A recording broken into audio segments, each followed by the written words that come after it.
Então, bom dia a todos. Para quem não me conhece, eu sou a Fernanda. Eu vou apresentar para vocês sobre uma das coisas um dos projetos que eu estou liderando no meu pós-doc, e tem como título Fluxo de Metano de Espécies Arbóreas de Igapó, na RDS Uatumã. Meus supervisores são os doutores Sam, Hela e o Johan Schungert. Bem, o metano ele é produzido nas zonas anaeróbicas de solos submersos pelos metanógenos. Então, como vocês podem ver aqui nessa situação, no igapó saturado de água, tem condições anóxicas de falta de oxigênio, então tem a prevalência dos metanógenos. O comportamento do solo, então, é uma fonte de metano.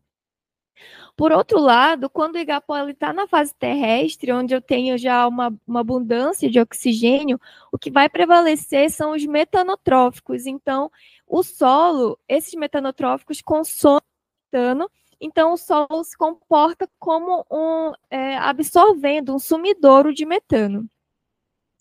Nesse cenário, as árvores elas podem influenciar nessa troca líquido de metano entre a floresta e a atmosfera, mas o que controla esse comportamento é que não está bem definido. Então, por exemplo, aqui nesse caso, numa condição alagada, o metano que é produzido no solo, ele passa, né, pela árvore, seja por difusão ou transpiração, e depois é emitido para a atmosfera. E a Pangala, que é um trabalho bem seminal nessa área, ela encontrou que 15 teragramas de metano por ano é emitido pelas árvores, o que representa mais ou menos metade de todas as emissões de metano de áreas úmidas em áreas alagáveis na Amazônia. Então, basicamente, ela mostrou para a gente o quanto as superfícies do tronco são representativas em termos de emitir metano. E o que a gente está interessado é saber o que controla isso. Então, a taxa desse transporte, ele pode ser mediada por traços funcionais entre as espécies que precisam ser compreendidas. Então, por isso a gente instalou esse experimento de Igapó, considerando essa influência da composição das espécies, onde a gente está considerando a fenologia, onde a gente tem observado em campo que a presença ou a ausência de folha pode contribuir ou não para essas maiores ou menores emissões, e a densidade da madeira, uma densidade mais alta ou uma densidade mais baixa, e alguns traços funcionais de casca são interessantes para a gente. Então, as questões e as hipóteses que norteiam esse trabalho é como os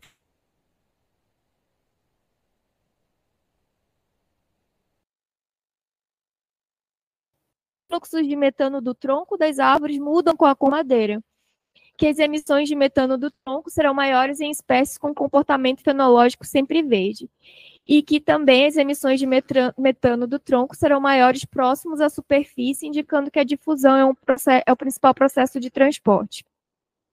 Esse trabalho está sendo desenvolvido na RDS Uatumã.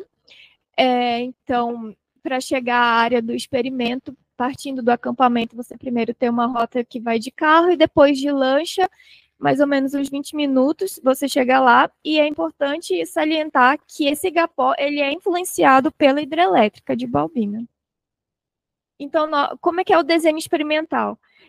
Nós estamos monitorando o fluxo de metano de 6 diferentes espécies, com 5 árvores para cada espécie. Então, a gente tem a Nectandra, a Amazono, a Manobo, Longfolia, Macrolóbio, Acacifolio, Inga dística, Heves prussiana e Androntos barbatus. Elas estão distribuídas em 3 grupos fenológicos, que são as sempre verde, breve descidas e as descidas.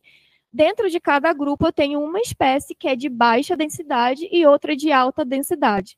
Elas crescem sob um regime de inundação semelhante, e o diâmetro vai variar desses indivíduos escolhidos, variam entre 15 a 40 centímetros. Como é que é o protocolo da coleta de dados? Então, a gente usa o Los Gatos, o Transportable Analyzer, que é essa máquina amarela aqui. Ele é conectado por tubos que vai chegar nessa câmara, é uma câmara bem flexível que você coloca no tronco, e ele mede a concentração de metano e CO2 no ar. Então, a partir do aumento da concentração desse gás na câmara é que eu uso para calcular o fluxo.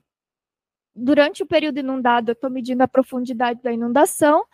Então, em relação ao protocolo, se houver uma clara emissão de metano no tronco, 2 alturas são medidas.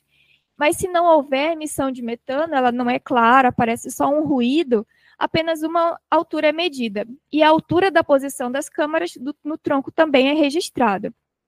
Em relação ao tempo de coleta, a gente está planejando medir por 2 anos, que vai de novembro de 2023 a novembro de 2025, aproximadamente a cada 3 meses. Então, isso vai pegar tanto a estação chuvosa, a estação seca, mas também o Igapó mais no período terrestre e alagado. Então, só para vocês terem uma noção do que já teve até agora, em julho de 2020, o experimento foi instalado. Em novembro de 2023 e em março de 2024, eu tenho a primeira e a segunda campanha, que estava no período terrestre do Igapó, e agora em junho, recentemente, a gente fez a terceira campanha, mais uma coleta de traços funcionais. A profundidade ali da inundação era de 50 centímetros, mais ou menos. Eu não vou me prolongar muito aos traços, mas a gente fez 4 árvores por espécie. Os traços de casca que a gente estava interessado era a espessura da casca e a densidade da casca. A gente pegou 2 amostras retiradas na altura do peito, que é mais cômodo para o operador retirar. Quanto às folhas, a gente pegou galhos expostos ao sol em 5 folhas saudáveis. A gente vai conseguir ter a área foliar através desse software e a espessura foliar. Bom, o que a gente tem de resultado até agora? Então, vou explicar esse gráfico. Aqui no eixo X são as minhas espécies, e no eixo Y é o fluxo de metano do tronco. Eu vou mostrar para vocês 2 campanhas, assim que eu tiver feito, né, processado essa última campanha, eu também posso mostrar para vocês. Então, a bolinha vermelha é março de 2024 e a bola azul é novembro de 2023, e eu queria saber se existia diferença entre as espécies. Então, eu fiz uma nova seguida de um teste de Tucker, e a gente observou que tem diferença entre o Ingá e a Manoa, dá para ver visivelmente no gráfico, né? As duas, elas foram consideradas de alta densidade, mas se a gente vê a Manoa, ela tem 0,9 gramas por centímetro cúbico de densidade, e o Ingá, ele já tem uma densidade mais baixa. Então, só de você ver uma diminuição na densidade, você já vê um aumento de fluxo. E essa diferença é muito maior entre a Nectandria e a Manoa, onde você já vê que uma espécie de densidade mais baixa, ela já tem maiores fluxos, tá? Eu fiz essa análise considerando os 2 tempos. E também tem diferença entre a Nectandra e a Androanthus barbato, que novamente é uma de baixa densidade e outra de alta. Então, a gente já começa a observar que a densidade, ela se influencia nesses fluxos, e provavelmente também existe diferença entre os tempos. Eu queria só chamar a atenção para o Ingá, porque na primeira campanha, que foi em novembro de 2023, ela teve aqui mais ou menos quase 0,4.